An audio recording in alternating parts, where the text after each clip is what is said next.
Semua guru-guru mulia yang mereka itu diyakini aulia salihin, sampai sekarang kita belum pernah mendengar yang membahas tentang nama roh kita.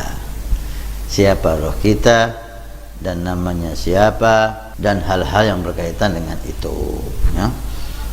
Saya sampai saat ini tidak tahu nama roh saya apa. Ingin mendapatkan informasi eksklusif seputar kegiatan dakwah, jadwal streaming, dan manfaat ilmu dari guru kita Al-Habib Hasan bin Ismail Al-Muhdar? Mari bergabung di grup WhatsApp Ahbabul Mustafa. Segera hubungi admin kami. Ya Habibi ya Muhammad. Abu Jamal di Probolinggo. Pertanyaannya, Ustaz, apakah ruh itu punya nama? Dan bagaimana cara mengetahui nama-nama ruh kita, katanya Ustaz? Dan apakah kita harus tahu nama ruh kita agar supaya kita selamat dan masuk surga? Dan ini juga sempat viral, Ustaz. Bagaimana menurut antum, Ustaz? Saya tidak ingin jawaban saya dibenturkan dengan pernyataan siapapun, ya. Yang jelas yang saya ketahui dari guru-guru kita, orang yang ingin selamat dari neraka, ingin masuk surga, tidak ada cara lain kecuali dengan taqwallah. Inna akramakum indallah atqakum. Yang paling mulia di sisi Allah, kemuliaan dunia, kemuliaan akhirat dengan selamat dari neraka, masuk surga, taqwallah. Menjalankan perintah Allah, menjauhi larangan Allah. At-taqwa, kata Imam Ali bin Abi Thalib, khauful jalil. Takwa itu adalah takut kepada Allah, zat yang maha agung. Wal amalu bitanzir. Takwa itu melaksanakan syariat Nabi SAW. Yang halal kita lakukan, yang wajib kita kerjakan, yang haram kita jauhi. At-taqwa wal isti'dad li yaumir rahil. Persiapan untuk hari kiamat, persiapan untuk hari kebangkitan. Inilah takwa. Manusia terdiri dari jasad dan ruh. Jasad terbuat dari tanah dan akan kembali ke tanah dan akan hancur, kecuali orang-orang yang diistimewakan oleh Allah Subhanahu wa taala, para nabi, para rasul, dan para aulia salihin. Ruh dari Allah Subhanahu wa taala. Ruh inilah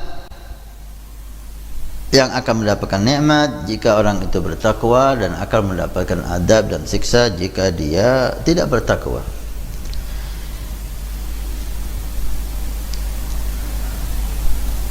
Wa madaru illa jannatun liman ittaqa aw narun liman lam yattaqillah fasma'an.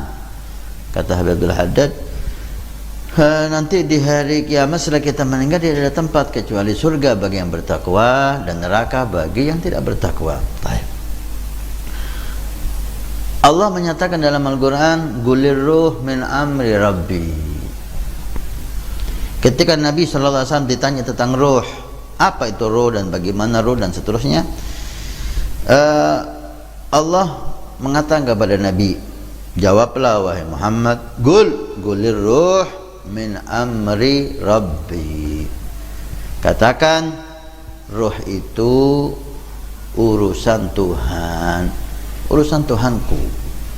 Artinya saya bukan kapasitasnya membahas tentang ruh. Udah, kalau ditanya ruh urusan Allah. Serahkan kepada Allah Subhanahu wa taala. Jika Nabi Muhammad sallallahu alaihi wasallam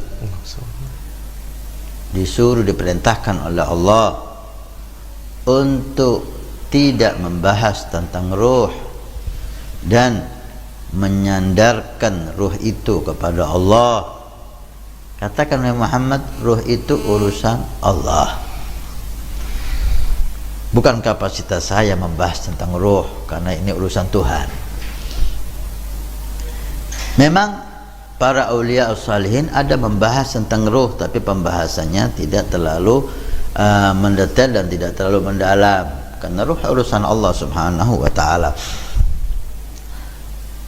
Tentang ruh kita, namanya siapa, ini baru saya dengar. ketika kita duduk dengan guru kita Habib Omar, duduk dengan orang-orang yang diyakini mereka para aulia salihin, Habib Salim Asyatiri, Habib Zain bin Smith, Habib Abu Bakar Adni, Habib Hasan Asyatiri, Habib Abdullah bin Shahab, bahkan Habib Al-Ghadi bin Ahmad. Ucapan-ucapan Habib Al-Ghadi bin Ahmad disepakati oleh aulia, ulama di zamannya. Beliau adalah kutub zaman. Alhamdulillah Al-Faqir yang hina ini sempat duduk dengan beliau, sempat ngaji dengan beliau, walaupun tidak lama mendengarkan ucapan beliau, dan sampai saat ini kita masih mendengarkan ucapan-ucapan Habib Al-Ghadi bin Ahmad.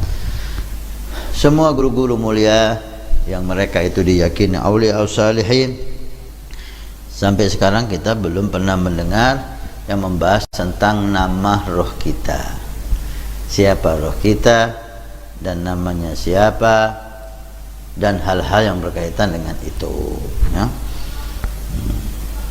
Saya sampai saat ini tidak tahu nama roh saya apa, dan tidak faham apa maksudnya nama roh ini apa, gitu loh. Siapa yang memberi nama ini, siapa? Allahu a'lam. Ini baru kita dengar, ya. Kita selama kita duduk dengan mereka para aulia as-salihin, tidak pernah membahas tentang hal yang semacam ini, baik di majelis umum ataupun di majelis khusus. Tidak pernah membahas tentang nama roh. Mereka membahas bersihkan roh, hadirkan roh kamu kepada Allah. Kiblatnya roh itu adalah Nabi Muhammad sallallahu alaihi wasallam, maka hadapkan roh kamu kepada Rasulullah. Kiblat jasad ini Ka'bah musyarrafah, tapi kiblatnya roh Nabi Muhammad. Maka ketika kita sholat menghadap Ka'bah, tapi roh kita setiap saatnya hendaknya menghadap Nabi Muhammad SAW. Buat roh kamu bercahaya, buat roh kamu bersinar, buat roh kamu sehat, buat roh kamu kuat. Dengan apa? Dengan zikrullah, dengan taat, dengan Quran, dengan salawat kepada Nabi SAW. Ini yang mereka perintahkan kepada kita, memperkuat roh, membersihkan roh, mengarahkan roh kepada Nabi Muhammad sallallahu alaihi wasallam, sehingga setiap saat ingat Nabi Muhammad, setiap saat membayangkan Nabi Muhammad. Ini yang beliau yang mulia menyuruhkan kepada kita. Kita tidak pernah dituntut untuk siapa nama roh kamu, kamu harus tahu nama roh kamu. Hal ini tidak pernah kita dengar, dan hal ini tidak pernah beliau menyuruh kepada kita hal semacam ini. Wallahu a'lam. Ini yang kami dapatkan, ya. Jika ada yang mendapatkan hal yang lain dari guru-guru mulianya, maka kita hormati dia, itulah. Kita hormati dia. Jangan ini jadi masalah. Jangan ini jadi masalah. Semua orang bebas memilih gurunya, dan semua orang akan ikut gurunya. Saya ikut guru saya, saudara-saudara kita yang lain ikut gurunya. Kalau ada gurunya yang mengajari hal itu, ya silakan. Ini bukan Al-Quran, yang ini bukan hadis Nabi Muhammad sallallahu alaihi wasallam yang kita dituntut untuk membenarkan atau untuk menyalahkan. Ini tidak ada hubungannya dengan, bagi saya tidak ada hubungannya dengan halal dan haram, ya.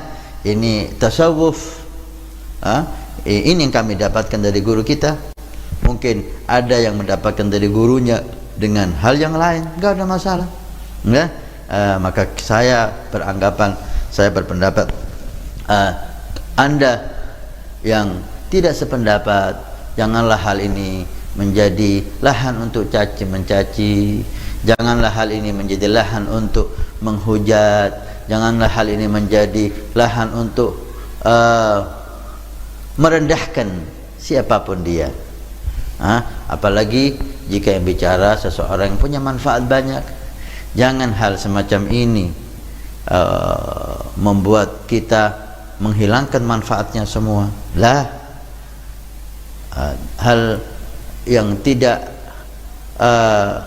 jelas pelanggaran kepada syariat, maka kita hormati dia, apalagi berkaitan dengan tasawuf, luas sekali. Tasawuf luas sekali. Maka hormati guru seseorang. Anda tidak harus ikut, tapi Anda yang nggak ikut, jangan komentar yang jelek, ya, jangan komentar yang jelek. Komentar yang jelek, apalagi ghibah, menghujat, memfitnah, mencaci, bukan akhlak orang mukmin, ya, bukan akhlak orang mukmin. Anda tidak sependapat, diam, selesai, jangan diikuti, selesai. Karena ini tidak ada hubungannya dengan halal dan haram. Menurut saya tidak ada hubungannya dengan halal dan haram. Dan jangan Anda memvonis dia bohong. Dari mana Anda tahu dia bohong? Ada Al-Quran menyatakan ruh itu tidak punya nama. Ada hadis menyatakan ruh itu enggak punya nama. Dari mana Anda mengatakan itu bohong? Saya tidak pernah mendengar hal itu. Saya tidak mengatakan itu bohong. Mungkin beliau mendengar dari gurunya, gitu. Hargai seseorang, hargai pendapat seseorang selama tidak melanggar syariat Nabi Muhammad sallallahu alaihi wasallam. Mudah-mudahan Allah Subhanahu wa taala menuntun kita kepada guru-guru yang mulia sehingga membimbing kita, mengajak kita untuk sampai ke Nabi Muhammad sallallahu alaihi wasallam. Itu tugas semua guru, menyampaikan santrinya kepada Nabi Muhammad. Kemudian Nabi Muhammad yang menyampaikan dia kepada Allah Subhanahu wa taala.